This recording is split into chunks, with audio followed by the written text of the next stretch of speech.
तो hello students, welcome to the class. तो क्या हाल चाल है बउआ लोग? बहुत बढ़िया। चलो, तो आज की जो अपनी क्लास है वो बीएसटी की नाइन्थ क्लास है। समझ रहे हो? बीएसटी की नाइन्थ क्लास। ठीक है। पिछली क्लासेस अगर आप में से किसी ने नहीं देखी है तो जाकर देख लो, ये अपनी बीएसटी की नाइन्थ क्लास है।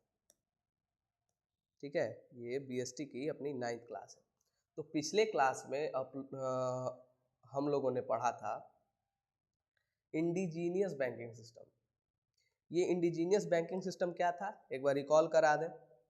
इंडिजीनियस बैंकिंग सिस्टम ये था कि ये इलीगल चीज़ था, गवर्नमेंट का कुछ इंटरवेंशन नहीं था, इसमें कुछ भी इंटरफेरेंस नहीं था गवर्नमेंट का। ये प्योरली इंडिविजुअल्स का गेम था। ठीक है, ये ट्रेडिंग करते थे, बीच का ब्रोकरेज लेते थे। ठीक है, लोगों को मनी प्रोवाइड करते थे, कैपिटल प्रोवाइड करते थे, कैपिटल यानी पूंजी। ठीक है, तो इंडिजीनियस बैंकिंग सिस्टम जो था वो इंडिविजुअल गेम था। Individual game, individual game means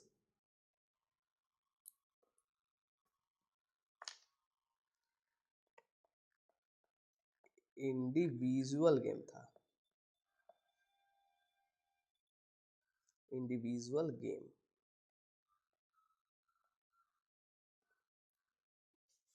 तो इंडिविजुअल गेम मतलब आदमी टू आदमी, person to person, person to person game था। यानी इसमें कोई भी बैंक का या फिर किसी भी गवर्नमेंट अथॉरिटी का, किसी भी प्रशासन का कुछ भी इसमें हाथ नहीं था और ना ही कुछ भी इंटरफेरेंस था। ठीक है, ये प्योरली इंडिविजुअल लोग करते थे। हम हमारे जैसे, आपके जैसे जिनको ब्याज पे पैसा चलाना है वो करते थे इंडिजीनियस बैंकिंग सिस्टम। ठीक है, तो अब जिनके पास, अब ये चूंकि ट्रेडिंग से कमा रहे हैं या फिर कहीं और से कमा रहे हैं, कहीं से इनका मनी फ्लो हो रहा है तब ना, अब इनके पास ये एक सोर्स हो गया। ठीक है, अब ये एक सोर्स हो गया, ये सपोज करो कोई बिजनेस हो गया या फिर कोई भी सोर्स हो गया। ठीक है, ये मनी का सोर्स हो गया। ठीक है, ये मनी का सोर्स हो गया।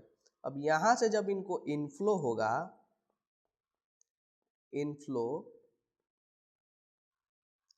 तभी ना ये यहाँ से लोगों को आउटफ्लो करेंगे, यानी ब्याज पे पैसे चढ़ाएंगे, लोगों को ऐसे पैसे दे देंगे। ठीक है, किसी भी बिजनेस में इन्वेस्ट कर देंगे।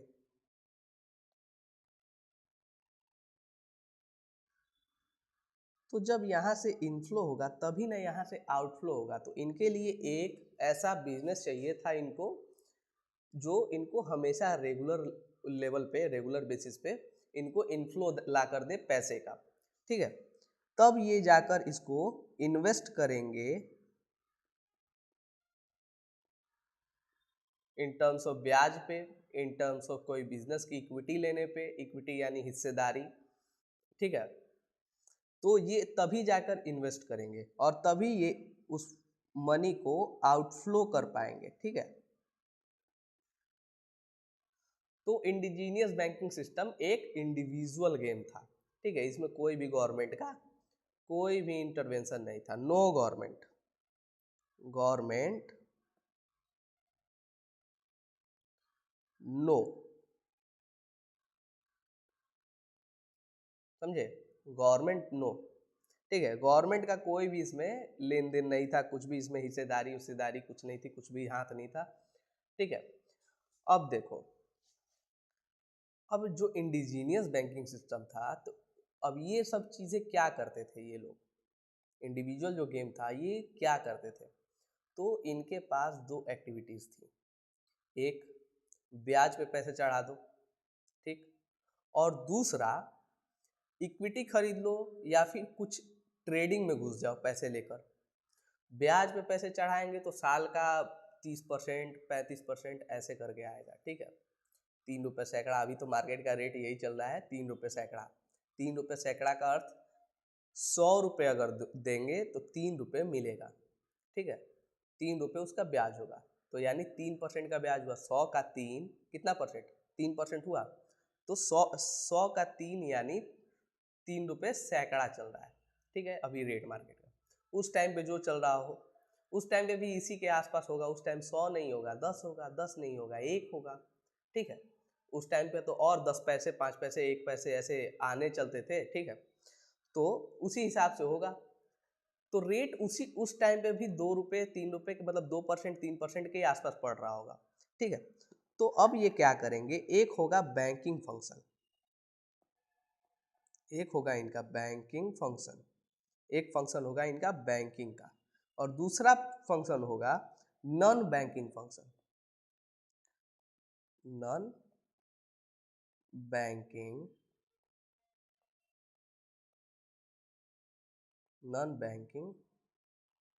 फंक्शन,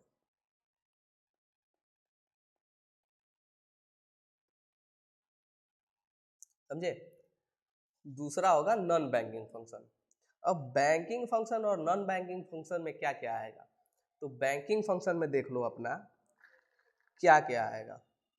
बैंकिंग फंक्शन में ये क्या क्या करते थे, इनका काम क्या क्या था, देखो। टू गिव लोन्स और लेंडिंग मनी, लोन्स बांटना,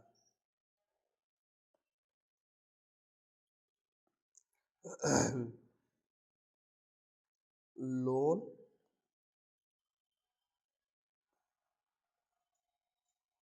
ठीक है, और एक्सेप्ट डिपॉजिट, डिपॉजिट एक्सेप्ट करना।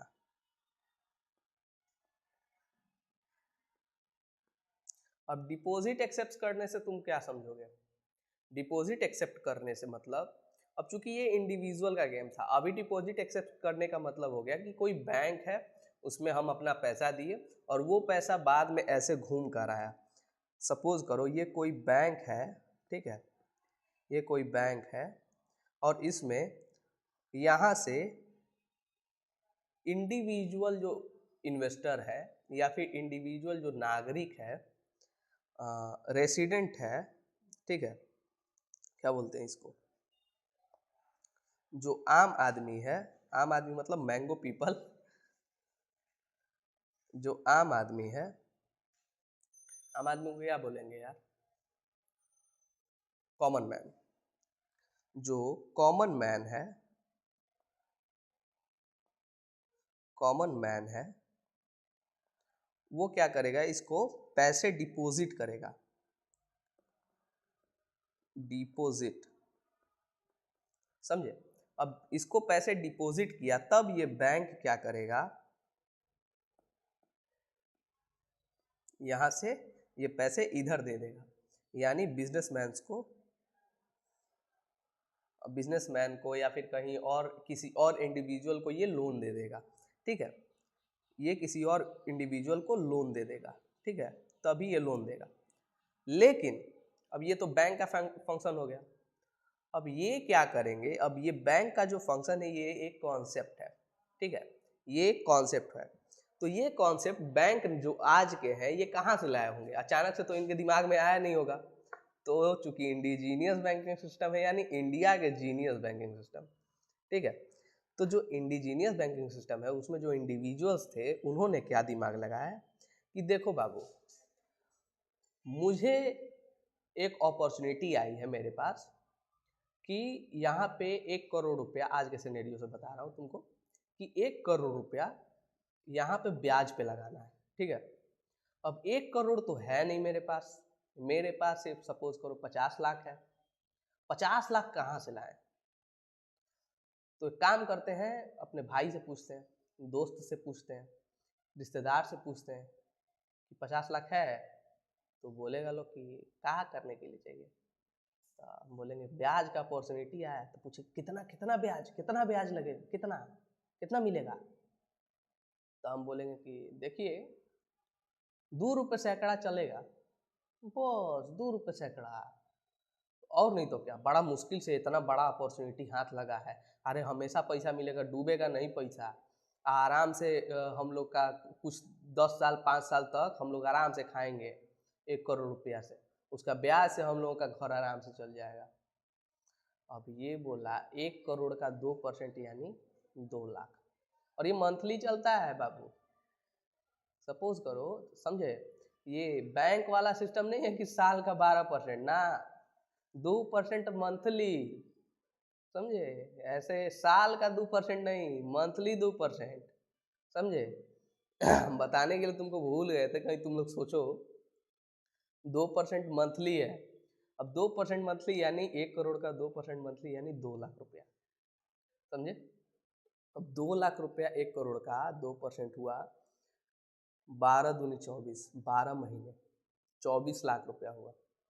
अब ये हम क्या गेम खेलेंगे कि देखो बाबू 50 लाख तो है मेरे पास, तो मेरे पास अपॉर्चुनिटी 2% का नहीं आया है, मेरे पास अपॉर्चुनिटी 3% का है, ठीक है। लेकिन चूंकि 50 लाख मेरे पास है नहीं, तो हम क्या करेंगे, 50 लाख किसी और से लेंगे। अब ये बात अलग है कि हम एक आदमी से न लेकर 10 आदमी से लें। अब ये हो गया, बैंक नहीं हुआ। अब ये सपोज करो, मान लो ये बैंक नहीं है, इंडिविजुअल है, ठीक है, ये इंडिविजुअल है।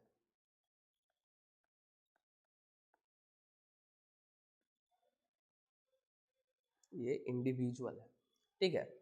अब हम क्या करेंगे, ये रिश्तेदार से ले लेंगे,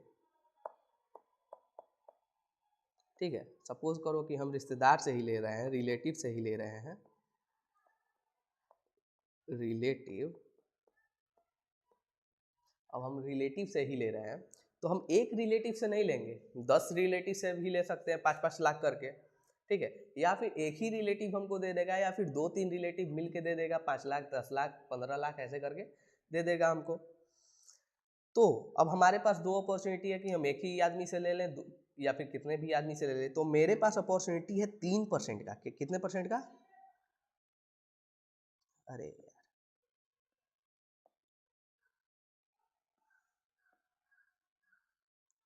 मेरे पास जो अपॉर्चुनिटी है वो 3% का है, समझे। और हम इनको बोल रहे हैं, जहाँ से हम डिपॉजिट ले रहे हैं या फिर किसी और से पैसा ले रहे हैं, कितने परसेंट का, 2% का बोल दिए, ठीक है। और यहाँ पे दे दिए हम इसको, जो अपॉर्चुनिटी मेरे पास आया है इसको हम दे दिए 3% पर, समझे। 3% पे हम इसको दे दिए लोन। तो मेरा जो अगर 1 करोड़ का अगर हम लगाए इन्वेस्टमेंट, तो 50 लाख मेरे पास मेरा था, तो उसका 3%, 5×3=15, यानी 1.5 लाख रुपया, ठीक है। 50 लाख का 10% 50,000 हुआ, और 3% या सॉरी 50 लाख का 10% 5 लाख हुआ, और उसका 1% 50,000 हुआ, तो 3% क्या हुआ, 1.5 लाख हुआ, ठीक है। तो 1.5 लाख ये मेरा अपना कमाई हो गया मंथली, ठीक है। लेकिन जो 1% 50 लाख पे जो ये 1% और हम कमा रहे हैं, यानी कितना, 50,000 एक्स्ट्रा और हम कमा रहे हैं, तो मेरा भी तो उतना ही हुआ, 2 लाख रुपए। मेरे पास भी तो 2 लाख रुपए हुए, मेरे पास भी तो रुपीज़ 2 लाख रुपए हुए, मैं भी तो उतना कमाया। तो ये मैं हिसाब लगाऊंगा, ठीक है।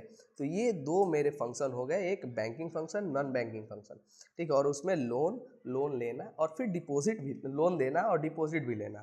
फिर to deals in hurdles, to deals in hurdles मतलब बिजनेस के अंदर जो कुछ भी हर्डल्स आएंगे, बिजनेस के अंदर जो कुछ भी हर्डल्स आएंगे, टू डील विथ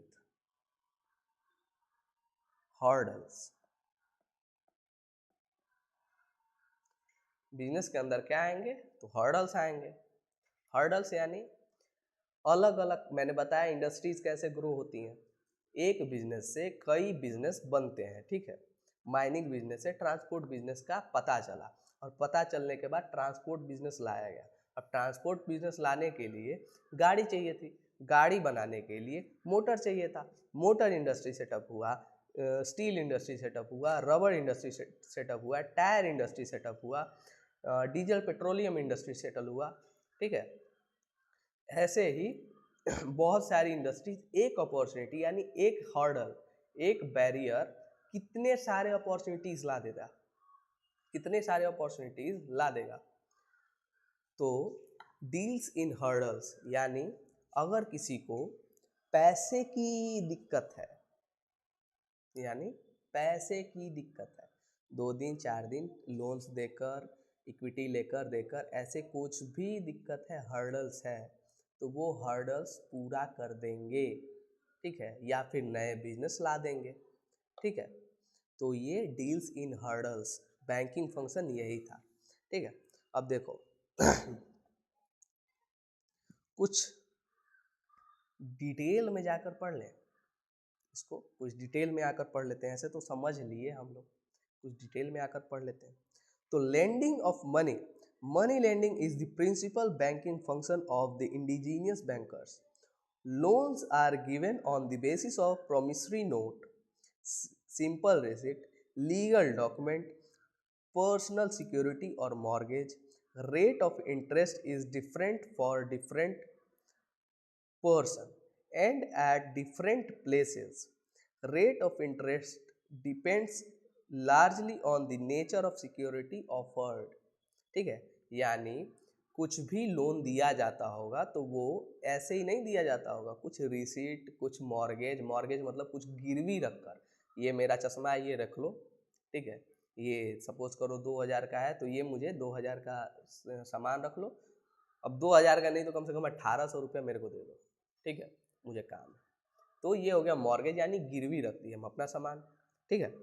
तो कुछ भी रिसीट होगा, कुछ भी डॉक्यूमेंट देकर लेकर तभी कुछ पैसे दिए जाएंगे, ऐसे मुंह से वर्बली ये पैसे का लेन देन है, मुंह से कुछ नहीं होगा, ठीक है। डिफरेंट लोग के लिए डिफरेंट स्टेट में डिफरेंट जगह पे डिफरेंट रेट्स रहेंगे, इंटरेस्ट रेट। अब मेरा क्रेडिट अच्छा है तो मुझे कम इंटरेस्ट रेट पे लोन मिल जाएगा, किसी और का इंटरेस्ट, किसी और का व्यवहार खराब है या फिर किसी और का क्रेडिट खराब है तो उसे अलग रेट पे या फिर हाई रेट पे, क्रेडिट स्कोर, अभी नाम सुने होंगे तुम लोग, क्रेडिट स्कोर, किसी का अगर क्रेडिट स्कोर खराब है तो उसको हाई इंटरेस्ट रेट पे लोन्स मिलता है, ठीक है। तो देखो, and at the different places rate of interest depends largely on the nature of security offered. goods security Goods security in the form of gold, silver, ornaments, etc. keeps the interest rate to about 18%, while on the poor security the rate of interest range between 24 to 40%। क्या समझे? अब ये जो है ये लोहे का चीज़ बना हुआ है या फिर कुछ किसी चीज़ का बना हुआ है, अगर यही चीज़ सोने का हो तो 2 लाख 3 लाख का होगा, समझे। तो यही चीज़ है, तो देखो अगर सोने का या फिर कुछ वैल्यूएबल मॉर्गेज रखोगे तो तुमको इंटरेस्ट रेट कम पड़ेगा, और वही वैल्यूएबल अगर मॉर्गेज नहीं रखोगे तो तुमको इंटरेस्ट रेट ज़्यादा पड़ेगा। चलो, तो अपना एक्सेप्टिंग डिपॉजिट अब है, पहले तो ये लेंडिंग मनी में यानी 24% से 40% अगर हमारा कोई वैल्यूएबल मॉर्गेज नहीं है, कुछ भी उठा कर दे दिए कि लो इसको गिरवी रख लो, कुछ भी वैल्यूएबल नहीं। अब घर उठा कर दिए, अगर सपोज करो कि हम कंक्रीट का घर उठा कर दिए, उठा कर नहीं मतलब कंक्रीट का घर, हम बोले कि ये मेरा दस्तावेज है, ये रख लो, मेरा घर गिरवी रख लो, मेरा घर 10 लाख रुपए का है, मुझे 10 लाख रुपए का लोन दे दो या फिर 8 लाख रुपए का लोन दे दो, तो ये कुछ वैल्यूएबल चीज़ हुआ। अब हम जमीन तो है, उसी जमीन पे कंक्रीट का घर ना हो, ऐसे क्या बोलते हैं उसको, मड़ई हो या फिर कुछ पुआल का घर हो, कच्चा घर हो, ठीक है, तो वो कोई वैल्यूएबल चीज़ है। इस घर को हम अगर वो बेचेगा भी तो उसको अच्छा खासा रिटर्न मिल जाएगा, क्योंकि जो खरीदेगा बोलेगा यार पक्का घर है, इसमें कुछ लगाने वाला चीज़ है नहीं, कुछ लगाने का है नहीं, आराम से चलो खरीद लेते हैं। लेकिन वही कच्चा घर है तो उसको सिर्फ ज़मीन मिल रही है, कच्चा घर का कोई एग्जिस्टेंस नहीं है लॉन्ग टर्म, ठीक है, उसको और इस पे पक्का बनाना पड़ेगा, ठीक। तो वो कहाँ से लेगा, वो लेगा ही नहीं, बोलेगा 10 लाख रुपए बक, इस चीज़ का कच्चा घर का 10 लाख रुपए हम देंगे, बक, छोड़ देगा। तो इसीलिए वैल्यूएबल अगर मॉर्गेज है तो वैल्यूएबल मॉर्गेज कम इंटरेस्ट कैरी करेगा, ठीक है, कम इंटरेस्ट लगेगा वैल्यूएबल मॉर्गेज पे, और वही अगर नॉन वैल्यूएबल मॉर्गेज है तो उस पर इंटरेस्ट ज़्यादा लगेगा, ठीक है, 24% से 40% तक। बोले ना कि 3 रुपये सैकड़ा यानी 36% हो रहा है, ठीक है, तो इसी के हिसाब से वो सब चलेगा, ठीक। तो अब क्या बात है, एक्सेप्टिंग डिपॉजिट्स, इसको थोड़ा और डिटेल में आ जाते हैं, ठीक है। Another important banking function of the indigenous bankers is accept deposit of the people. These deposits are paid on demand or at the stipulated time. Deposits can be withdrawn by the depositor personally or through their written orders. Some indigenous bankers use checkbook system also, but this system is confined to only few places. For lending money, the indigenous bankers do not depend much on their deposits. Their own funds are as also borrowings from relations and friends constitute the basis of their lending money. क्या बोले, lending money यानी जब वो किसी को देंगे पैसा, loan देंगे, तो वो डिपॉजिट एक्सेप्ट करेंगे किससे, तो नॉर्मल पीपल से। और नॉर्मल पीपल कौन होंगे, रिलेटिव होंगे, फ्रेंड्स होंगे, दोस्त यार होंगे, या फिर घर के लोग होंगे, किसी और से ब्याज पे ले लेंगे, एग्रीमेंट के साथ ले लेंगे। तो ये सभी चीज़ें इंडिजीनियस बैंकर्स का डिपॉजिट का जो फॉर्म है ये समझाता है, ठीक है। अब डीलिंग इन हर्डल्स, इसको थोड़ा और डिटेल में समझ लेते हैं। डीलिंग इन हर्डल्स, हुंडी is a credit note of the indigenous bankers like check for the modern banks. These banks deals in the sale and purchase of various kinds of hundis. These are written in the local language. Hundis may be Darshini or Muddati. Darshini hundi is payable on demand, while Muddati is payable only at the stipulated date or in future. यानी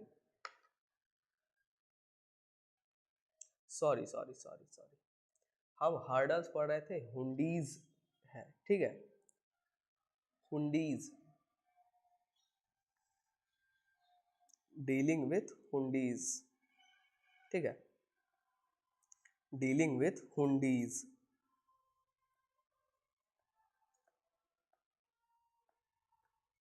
हुंडीज यानी क्या, समझ लीजिए इसको, हुंडीज मतलब बटाई, ठीक है, हुंडीज मतलब कॉन्ट्रैक्ट बेसिस पे हम आपको पैसे दिए, ठीक है, डिपॉजिट किए, फिक्स डिपॉजिट समझ लो, ठीक है, फिक्स डिपॉजिट समझ लो, कोई प्रोमिसरी नोट समझ लो, ठीक है। तो हुंडीज भी एक तरह का चीज़ हो गया कि हम आपको दिए पैसा इतने दिन के लिए, तो डेट वाइज भी हो सकता है और ऐसे भी हो सकता है कि 1 साल बाद, ठीक है। तो हुंडीज का भी एक सिस्टम है। तो हुंडीज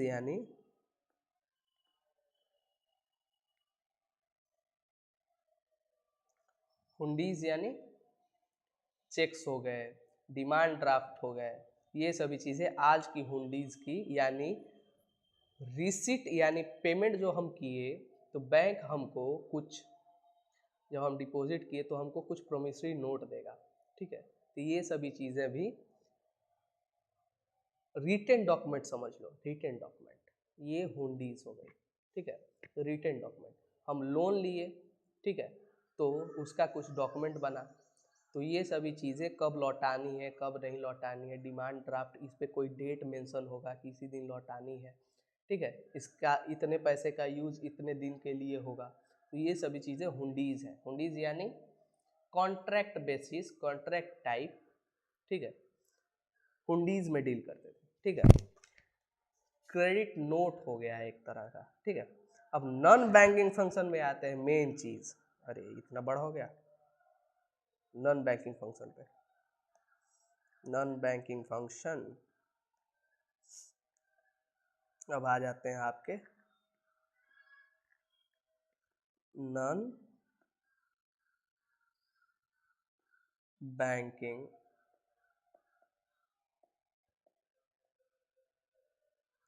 फंक्शन,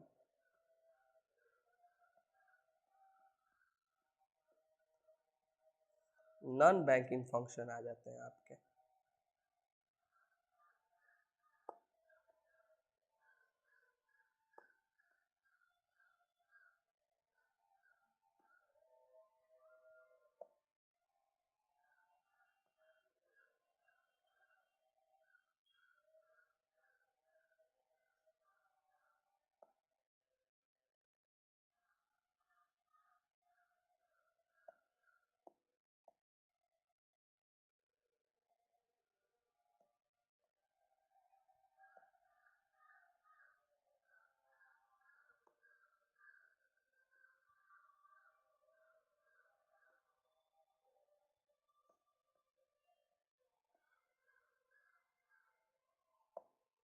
लो, नॉन बैंकिंग फंक्शन आ गया, ठीक है। अब नॉन बैंकिंग फंक्शन में अपना क्या है, non banking function stipulative trade, sorry speculative trade, ठीक है, स्पेकुलेटिव ट्रेड, इसका आ जाता है एक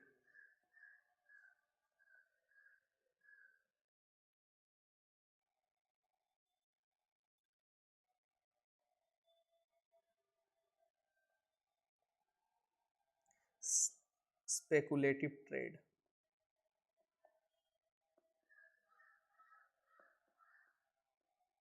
स्पेकुलेटिव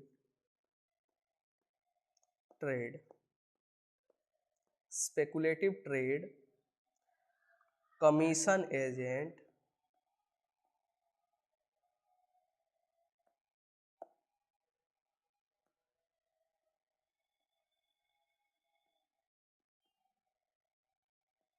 कमीशन एजेंट,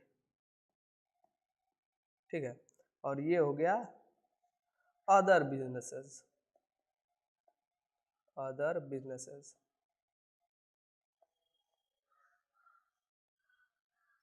ठीक है, अदर बिजनेसेस। अब स्पेकुलेटिव ट्रेड क्या हो गया, तो indigenous bankers are known to be actively engage in speculative trade, jaggery, wheat and other such products are their field of operation।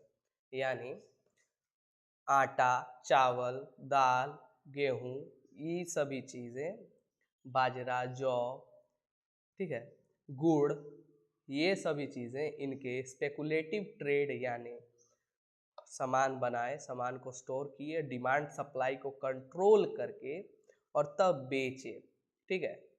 जब सप्लाई कम होगी, आगे चलकर तुम लोगों को पढ़ना है, ठीक है, इकोनॉमिक्स में सप्लाई एंड डिमांड चैप्टर, ठीक है, माइक्रो इकोनॉमिक्स में और मैक्रो इकोनॉमिक्स में, मैक्रो इकोनॉमिक्स में है, ठीक है।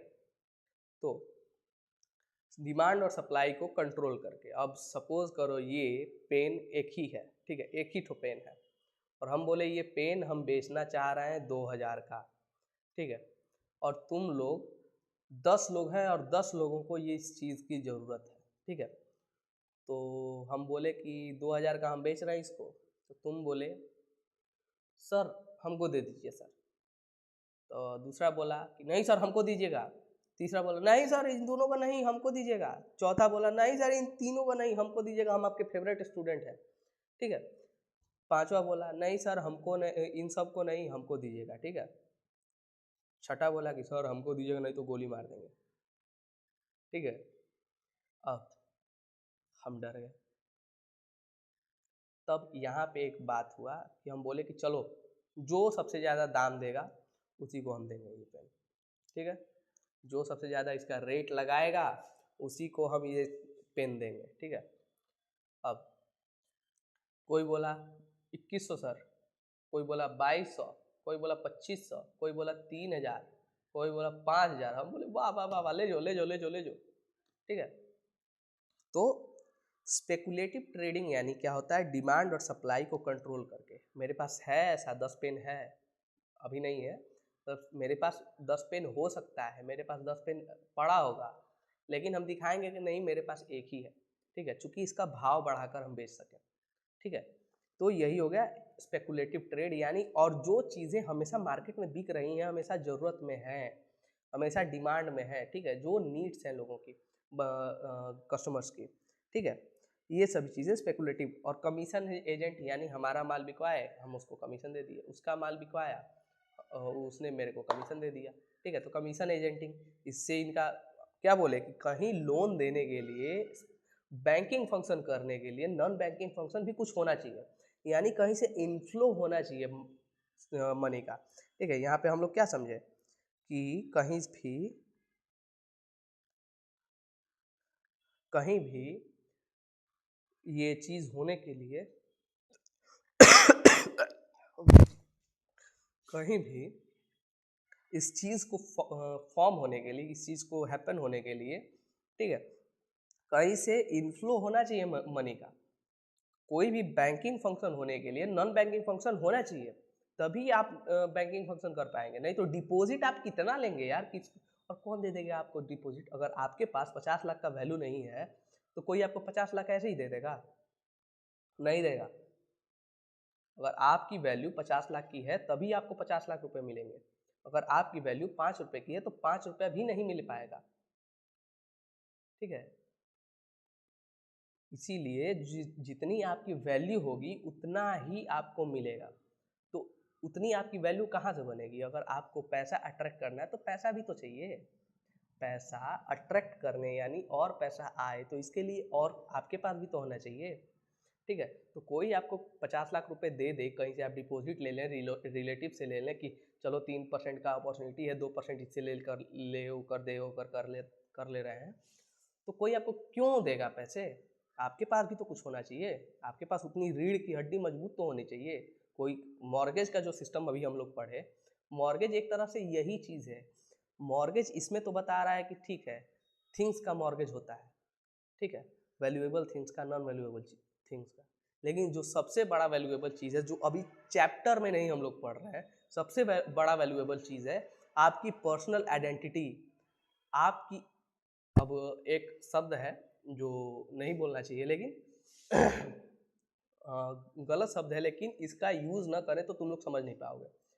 औकात, ठीक है, औकात। अगर आपकी सबसे बड़ी जो मॉर्गेज होने वाली, गिरवी रखी जाने वाली चीज़ जो होती है ना, औकात होती है। अगर किसी को तुम कुछ भी मांग रहे हो ना किसी से, तो उस हिसाब से you should be deserving candidate for that things, ठीक है। You must have to deserving candidate. तुमको उस चीज़ का डिजर्व होना चाहिए, तुम उस चीज़ के लिए डिजर्विंग कैंडिडेट होने चाहिए, तभी तुमको वो चीज़ मिलेगा। तो वो क्यों होगा? तो डिजर्विंग क्या होगा, यानी तुम्हारी उतनी औकात होनी चाहिए। चाहे वो पढ़ाई की हो, अगर तुमको 80 में 100 में 80 चाहिए तो तुम्हारी उतनी औकात होनी चाहिए कि तुम 80 पढ़े हो, ठीक है। You are a good student, you are a topper student, ठीक है। if you have to attract 80% marks out of 100, then you must have to study just like to attract 80%. You have to be deserving student that deserve 80% marks, ठीक है। हवा में नहीं मिल जाता है बाबू, ठीक है, हवा में नहीं मिल जाता है मार्क्स, ठीक है, या फिर पैसे, कुछ भी हवा में नहीं मिलता है। You must have to be deserving, ठीक है। आपको वो डिजर्विंग होना पड़ेगा, उतनी अपने आप में वैल्यू लानी पड़ेगी। तो ये कहाँ से करेगा? तो स्पेकुलेटिव बिजनेस करना पड़ेगा इसको, ठीक है। कमीशन एजेंट बनना पड़ेगा इसको, कहीं से इनफ्लो लाना पड़ेगा इसको। बैंकिंग फंक्शन करने के लिए, कहीं पे ब्याज पे पैसे चलाने के लिए अपना पैसा भी होना चाहिए, सिर्फ लोगों का पैसा नहीं होता है, ठीक है। कोई बैंक खुलता है ना तो उसको भी आरबीआई को कोई डिपॉजिट देना पड़ता है, ठीक है। और तभी और तभी वो किसी से डिपॉजिट ले पाएगा, ठीक है। एक इंश्योरेंस कंपनी, बैंकिंग कंपनी, कोई बैंक खोलने के लिए 250-300 करोड़ देना पड़ेगा आरबीआई के पास, डिपॉजिट करना पड़ेगा, और तब आपको एक टारगेट मिलेगा, ठीक है। जब आप बैंकिंग वैंकिंग पढ़ेंगे तो उसमें आपको मिलेगा, लेकिन आगे चलकर पढ़ना है। ऐसे आप लोग यूट्यूब पे सर्च कर लीजिएगा, मिल जाएगा, ठीक है। तो उसको भी डिपॉजिट करना पड़ता है, अगर बैंक अपना चलाना है तो कुछ डिपॉजिट अमाउंट आरबीआई के पास करना पड़ता है कि अगर हम पैसा लेके भागे लोगों का तो वो पैसा कुछ रिकवर कहाँ से होगा, तो वहीं से होगा, ठीक है। चलो, तो अब एक कोट हम लिख देते हैं, इस पे वीडियो अपनी एंड हो जाएगी, ठीक है। देखो, कोई भी बैंकिंग फंक्शन के लिए एक बहुत अच्छी लाइन लिख रहे हैं, ठीक है।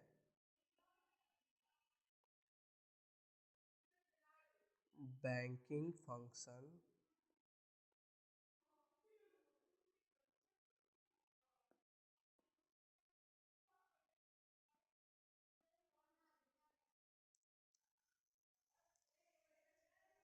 for conducting banking function, for banking function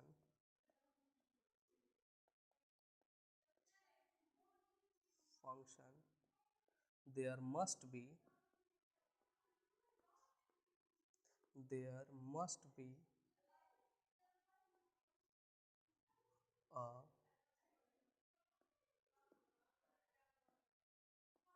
there must be a non-banking function, non-banking function।